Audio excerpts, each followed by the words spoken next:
에스라서 9장 1절에서 8절. 다 같이 일어나셔서 합독하시고 앉겠습니다. 시작. 이일 후에 방백들이 내게 나와 이르되 이스라엘 백성과 제사장들과 레위 사람들이 이 땅 백성들에게서 떠나지 아니하고 가나안 사람들과 헷 사람들과 브리스 사람들과 여부스 사람들과 암몬 사람들과 모압 사람들과 애굽 사람들과 아모리 사람들의 가증한 일을 행하여 그들의 딸을 맞이하여 아내와 며느리로 삼아 거룩한 자손이 그 지방 사람들과 서로 썩이게 하는데 방백들과 고관들이 이 죄에 더욱 으뜸이 되었다 하는지라.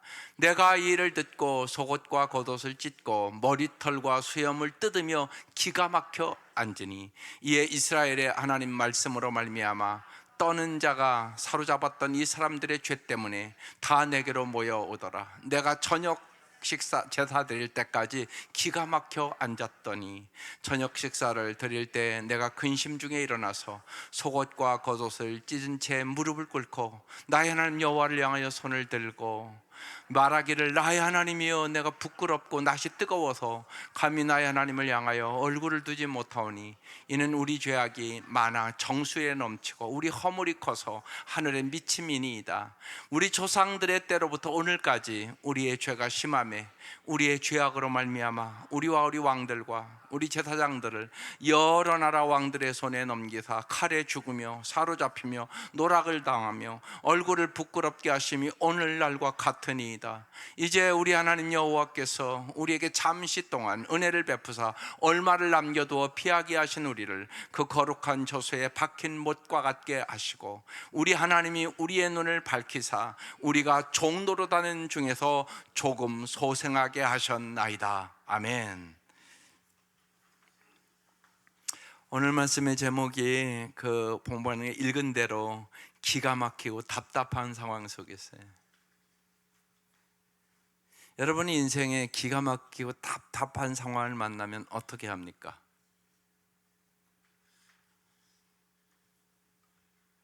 절망했을 때, 그리고 정말 너무나 힘들어서 죽고 싶을 때, 그런 데가 있단 말입니다. 독재 정권에서 감옥에 갇혀서 고통당한 사람들은 이걸 거의 많은 사람이 경험했습니다. 정말로 우리 인생에 정말 절망했을 때, 그리고 정말 어떻게 인간으로 할 방법이 전혀 없어서 죽고 싶을 때 어떤 생각, 어떤 정신을 가지고 사느냐가 여러분의 인생을 결정하는 겁니다. 많은 사람들이 감옥에서도 그 절망통할 때 뭐 했을까요? 참 중요합니다. 책을 먹으라. 여러분, 책을 읽는 게 엄청나게 중요합니다. 그래서 특별히 유진 피터슨은 책을 먹어라, 성경을 먹어라, 오늘 그 얘기하고 있는 거거든요. 여러분이 힘들고 어려울 때 언제나 먼저 내적인 것들이 무너지는 겁니다. 마음이 무너지는 거예요. 그래서 여러분이 정신적으로 힘을 잃어버리면 아무것도 못합니다. 그래서 책 읽는 게 엄청나게 중요합니다. 여러분의 자녀들에게도 여러분 꼭 책을 먹는 자녀들로 길러야 인생의 역경과 고난과 어려움이 있을 때 이길 수 있습니다. 저도 거의 그렇게 제 40년을 이겨나갔습니다. 여러 가지 절망과 좌절과 슬픔의 순간들이 있었습니다. 그때마다 책이 저를 살렸습니다. 책을 그래서 오늘 먹어라 그랬습니다. 오늘 그래서 말씀이 무지하게 중요합니다. 우리는 이해할 수 없는 죄악의 현실과 마주할 때, 또 불의가 판을 치는 독재자들이 정말 억누르고 탄압할 때 깊은 절망과 비탄에 빠지게 됩니다. 에스라서 9장은 바벨론으로부터 1차 귀환과 함께 성전 재건을 주도하던 스룹바벨과 예수아가 죽은 후에 유다 백성들이 신앙적으로 다 해이해졌습니다. 그 결과 율법에 금지되었던 이방인과의 혼인을 거리낌 없이 자행함으로 하나님 백성으로부터의 지켜야 할 거룩한 영적 순결성을 상실해 버리고 만 것입니다. 영적 지도자의 부재와 하나님의 말씀에 대한 무지가 백성을 타락의 길로 나가게 한 것입니다.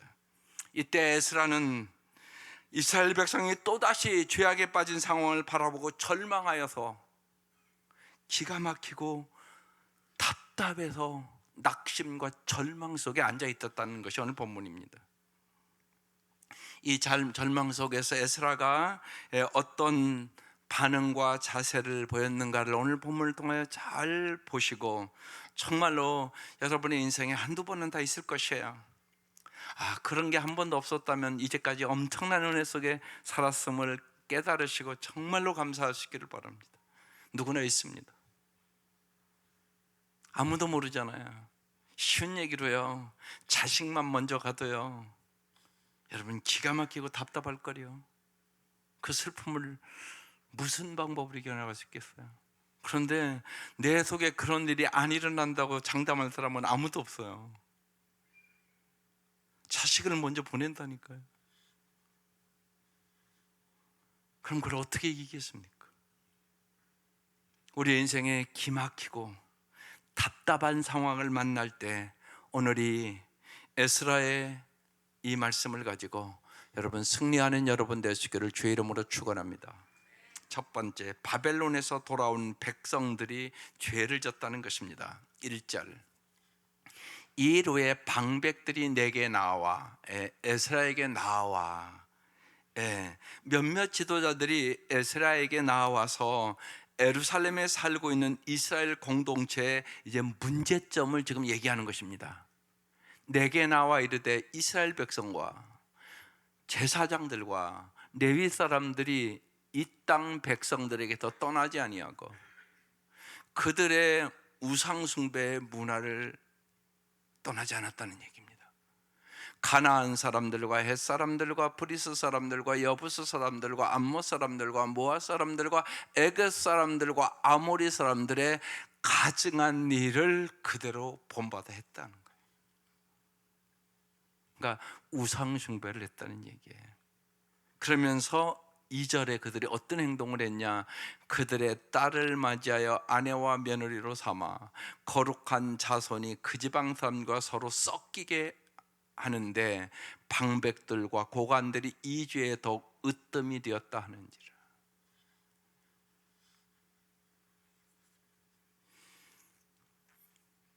이 문제는 단순한 결혼 문제가 아니라 혼합주의의 문제를 얘기하고 있는 거예요. 어김없이 이 시대에 이방인들과 결혼하면 그들의 신이 꼭 들어오는 거예요. 그러면 어김없이 우상숭배를 하는 것이 혼합주의라는 것은 뭐냐? 바알신도 섬기고, 우리로 얘기하면 그러니까 하나님도 믿고 부처님도 믿고 여러 개를 믿으면 다 나를 도와주면 좋지요, 이런 식이에요. 일본에 가서 전도를 해보면 예수 안 믿는 사람이 한 사람도 없어요. 좋네요, 믿을게요, 그래요. 그 얘기는 뭐냐? 이제까지 믿던 신도 믿고 예수도 하나 더 믿어서 모든 신이 다 도와주면 좋지요, 그런 뜻이에요. 그 사람들은 이것더러 혼합주의라고 그러시는 거예요.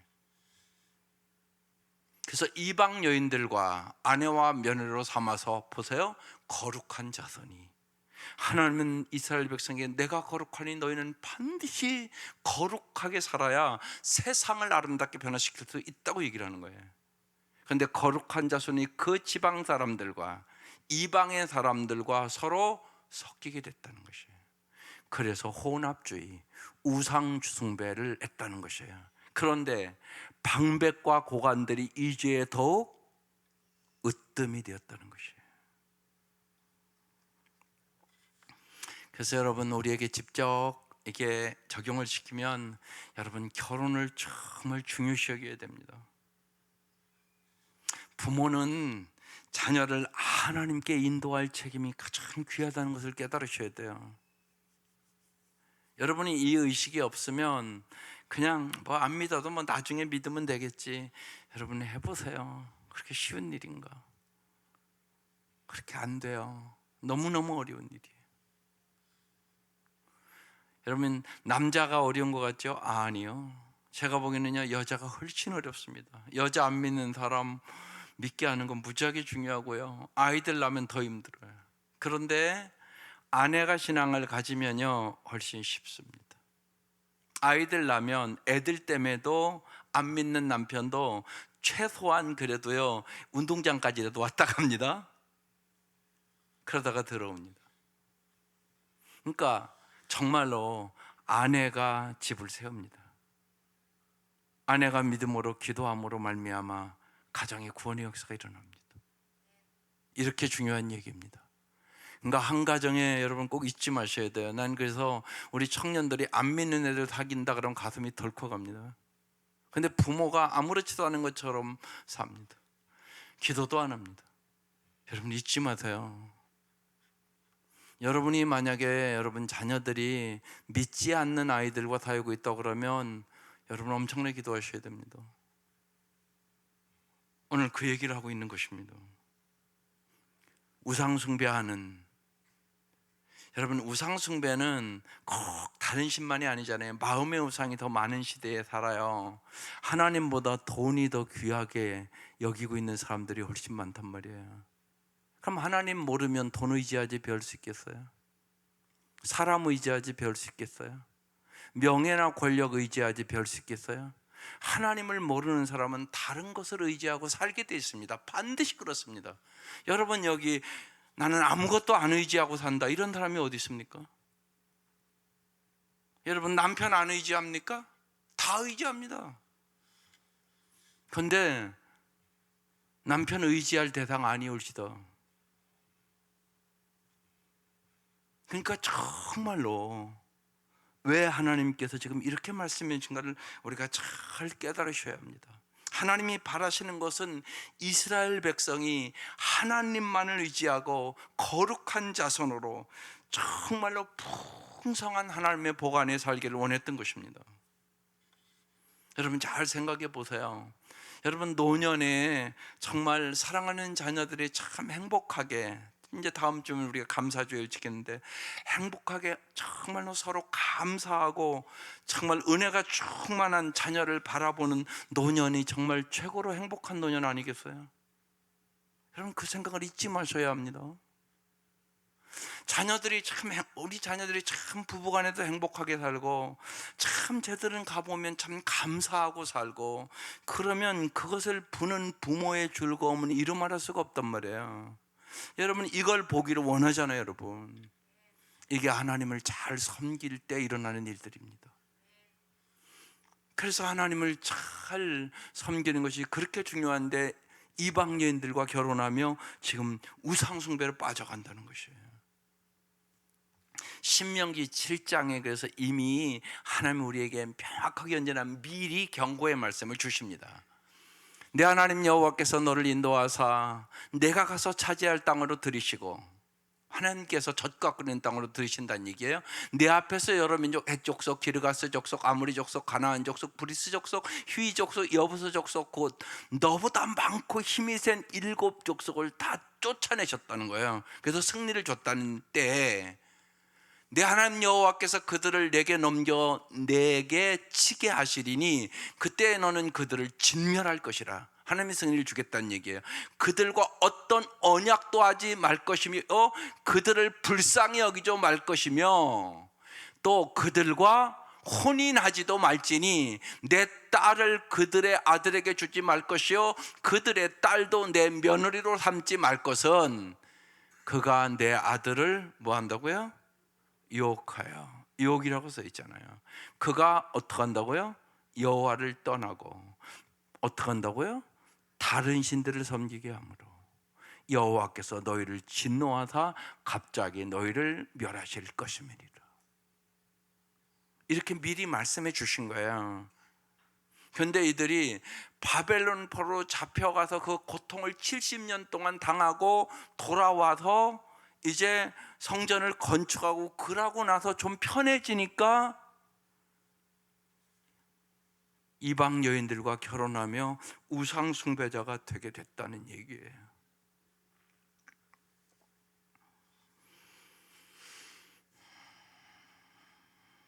하나님은 언제나 우리에게 반드시 미리 말씀하세요. 백성들이 하나님의 말씀을 어기고 이방 여인과 결혼하여 하나님 앞에 가증한 일을 행함으로 에스라가 그 얘기를 듣고 너무나 절망이 됐고, 또 특별히 지도자들이 이 죄의 으뜸이 되었다는 얘기를 듣고 큰 충격을 받았다는 거예요. 그래서 기가 막혀서 앉았다고 오늘 본문에 써 있는 것이에요. 과거에 이방인과 결혼하고 우상을 섬기고 그들의 풍속을 따르다가 70년간이나 바벨론 포로로 끌려가서 그 고통을 다 받으면서도 또다시 풍요와 쾌락의 유혹에 넘어간 것이에요. 여러분, 정말 잘 우리가 생각하면 사람은요, 시간 남고 돈 남으면요 죄 짓기 더 쉬워요. 그래서 여러분, 예수 믿는 사람은 조금 바쁘셔야 돼요. 말씀 읽는데 바쁘고 기도하는데 바쁘고 여러분의 삶 속에 정말 아름다운 일들에 바쁘게 사셔야 합니다. 왜냐하면 죄를 끊어내기가 어렵기 때문에 그렇습니다. 정신을 차리고 치열하게 싸우지 않으면 우리도 언제나 또 그 죄에 빠지게 될지 모른다는 것입니다. 우리가 여러분, 그래서 오늘 이 밤 여러분이 반복해서 짓는 죄가 무엇인가를 잘 생각해 보세요. 우리는 하나님의 백성답게 성경의 가르침에 어긋나는 모든 관행을 하나님의 능력을 받아 끊어내야 되는 거예요. 내 힘으로 못 끊어요. 여러분, 다 좋은 습관들이고 고쳐야지 여러분 힘으로 안 돼요. 그래서 성경은 날마다 성령의 충만함을 받으라고 얘기하는 거예요. 성령의 능력으로 되는 거예요. 그래서 신앙생활이 중요한 것입니다. 두 번째, 에스라가 백성들로 인하여 탄식을 합니다. 3절, 내가 이 일을 듣고 속옷과 겉을 다 찢고 머리털과 수염을 뜯으며 뭐 했다고요? 기가 막혀 앉았다. 이거 본문의 의미는 절망적인 상황이었다, 그런 얘기예요. 이런 얘기예요. 지금 에스라가 하나님, 이 민족을 어떻게 하면 좋습니까? 방법이 없습니다. 이 얘기. 벌써 이렇게 결혼해서요 자식도 낳은 사람도 있었단 말이에요. 그걸 어떡하냔 말이에요. 그래서 기가 막혀서 마음에 절망이 돼서 하나님, 이 민족 어떻게 하면 좋겠습니까? 지금 그러면 기가 막혀 앉았다, 이런 의미입니다. 에스라는 유대 백성이 자신들을 파멸로 몰아간 죄에 또다시 빠지는 것을 바라보면서 너무나 기가 막히고 답답했다는 얘기예요. 또 이런 두려움도 있었어요. 죄 때문에 예루살렘으로 돌아와 성전을 재건하게 하신 하나님의 은혜가 다 사라지면 어떡하나, 이런 생각도 한 거예요.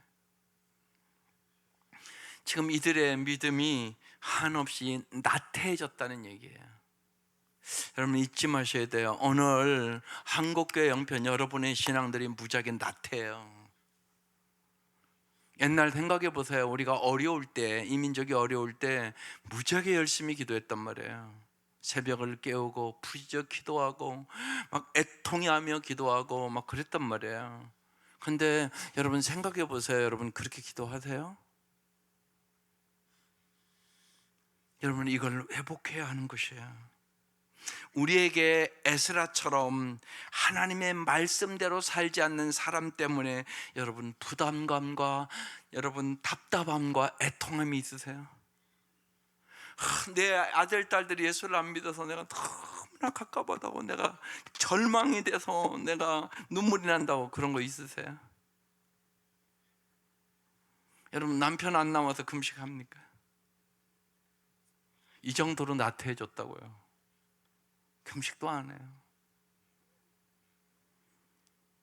여러분, 금식해야 되는 거예요. 그거 그냥 보고만 있으면 어떡하시려고 그러세요?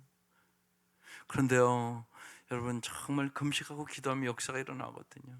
하나님 살아계심을 보여주는 거예요. 이 경험을 자꾸 하셔야 돼요. 그런데 여러분, 미지근하면 아무것도 못 봐요. 그래서 뜨거우셔야 돼요, 마음이. 에스라와 같은 마음을 오늘 가지라고 얘기하는 거예요. 여러분, 하나님의 말씀이 선포될 때는 세 가지 반응이 있는 거예요. 말씀에 감동이 있으면 순종으로 반응하면 돼요. 또 말씀을 들을 때 불편함이 있을 수 있어요. 꼭 나에게 하는 것 같다. 그럴 때는 내가 고쳐야 할 거예요. 그거 고치라고 얘기하는 거야. 하나님이 너 그거 고쳐야 돼.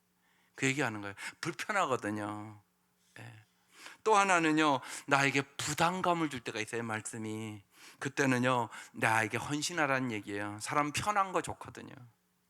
내가 해야 할 일을 가르쳐 주는 거예요. 너 헌신해야 되는데 왜 헌신 안 하냐, 그런 얘기거든요. 그러니까 여러분이 말씀에 대해서 반드시 색 중에 하나예요.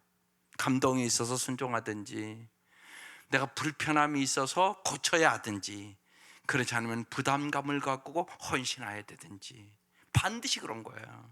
그러니까 말씀을 잘 들을 수 있는 귀를 열어야 돼요. 오늘 에스라를 통하여 여러분에게 분명히 주신 음성이 있단 말이에요. 에스라는 공동체의 죄를 보고 옷을 찢고 괴로워하며 온종일 하나님 앞에 기가 막힌 마음으로 근신하고 있는 것이에요. 이때 하나님의 말씀을 두려워하며 침묵하던 에스라의 슬픔에 공감하는 사람들이 에스라에게 나옵니다. 그게 4절이에요. 4절 볼게요. 이에 이스라엘의 어떤 자요? 하나님의 말씀으로 말미암아 떠는 자가, 사로잡혔던 이스라엘 사람들의 죄 때문에 다 에스라에게로 모여오더라. 내가 저녁 제사 드릴 때까지 거의 기가 막혀 앉아 있는데 그들이 왔다는 거예요. 어떤 사람들이? 하나님의 말씀으로 말미암아 떠는 자들이. 여러분, 하나님의 말씀으로 말미암아 떠는 자입니까? 이게 중요하단 말이에요. 하나님의 말씀으로 말미암아 두려움이 없다는 얘기는 하나님의 임재를 경험하지 못한다는 얘기예요. 하나님의 임재를 경험하는 사람은 반드시 말씀에 두려움과 떨림이 있습니다. 매일매일 여러분 깨어있는 사람들입니다. 여러분, 하나님의 말씀에 민감하게 하나님의 말씀에 떠오는 사람들이 되시기를 바랍니다. 언제나 여기부터 부흥이 일어나고 하나님의 역사가 일어납니다. 언제나 그런 사람들을 통하여 역사가 일어납니다. 그래서 하나님의 말씀으로 말미암아 떠는 자, 두려워하는 자가 되어야 합니다. 하나님의 말씀대로 안 살면 재앙이 임할 텐데, 하나님의 말씀대로 안 살면 또다시 바벨론 포로와 같은 저 고통을 겪어야 되는데, 이런 마음이 있었다는 얘기입니다. 하나님은 지도자 에스라를 세워서 이 백성을 회개시키기를 원하셨습니다.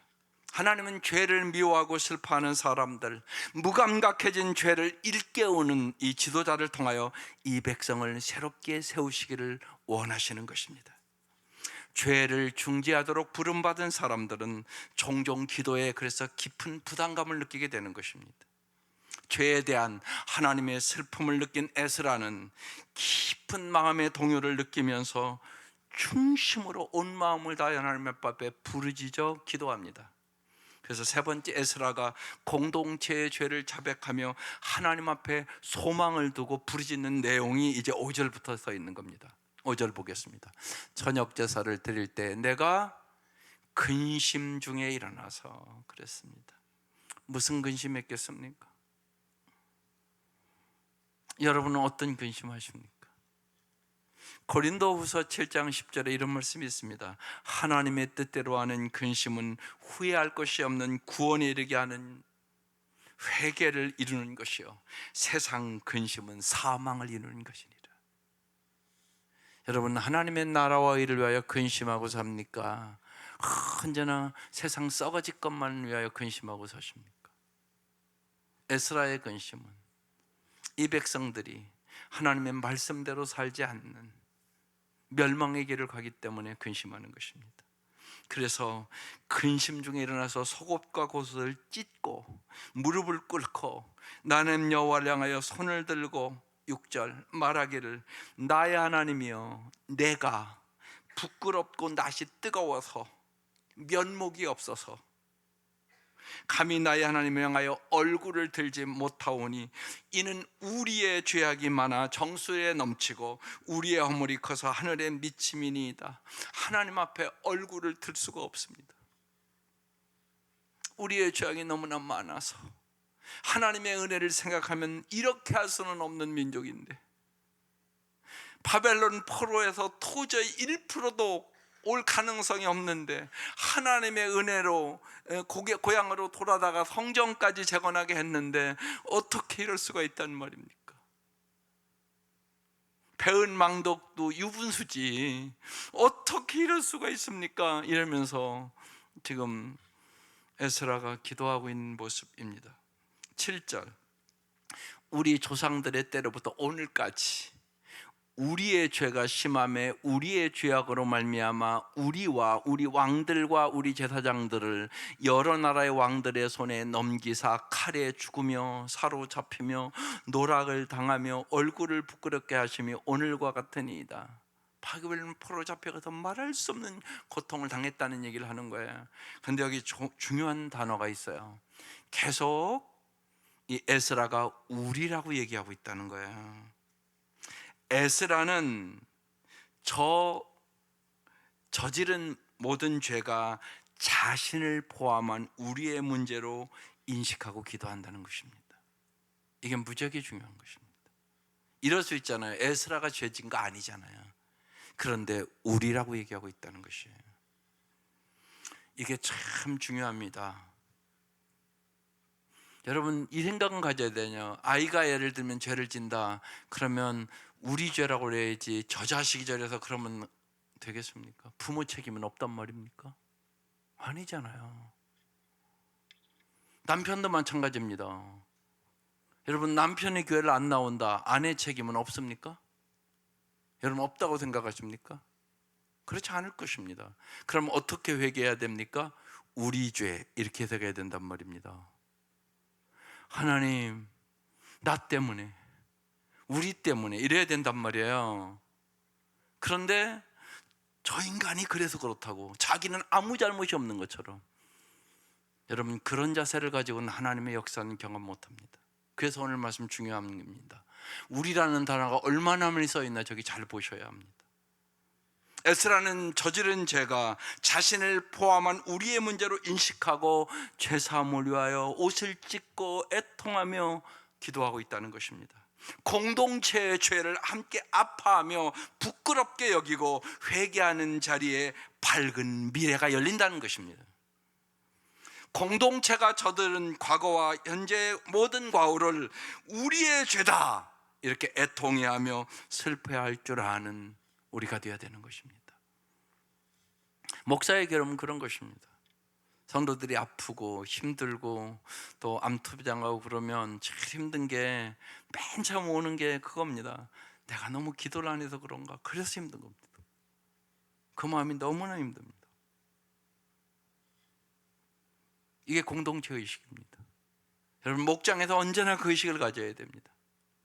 목자 목녀들은 그 의식을 꼭 가지셔야 되는 것입니다.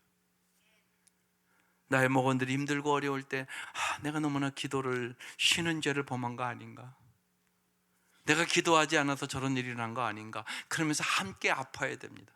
그리고 함께 울고 함께 기뻐하는, 그게 진정한 교회 공동체란 말입니다.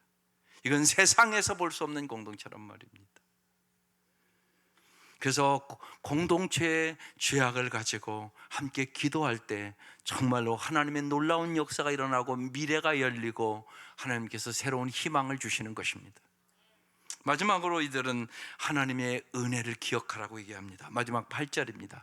이제 우리 하나님 여호와께서 우리에게 잠시 동안 은혜를 베푸사 얼마를 남겨두어 피하게 하신 우리를 그 거룩한 처소에 못 박힌 못과 같게 하시고, 우리 하나님이 우리의 눈을 밝히사 우리가 종노릇하는 중에서 조금 소생하게 하셨나이다. 잠시 동안 하나님께서 예전에 조상들의 죄 때문에 그들에게서 은혜를 거두셨던 것처럼 지금도 그렇게 할 수 있다는 것을 지금 얘기하는 것입니다. 우리 하나님 여호와께서 우리에게 은혜를 베풀어 주셔서 우리 가운데 몇몇은 포로 생활을 마치고 이곳으로 돌아오게 했습니다. 하나님께서 거룩한 곳에서 잠시 동안 우리가 안전하게 살도록 해주신 것입니다. 우리 하나님께서 우리에게 소망을 주셨습니다. 노예 생활로부터 얼마 동안, 잠시 동안 참다운 안식을 주셨습니다. 그 얘기를 하는 것입니다.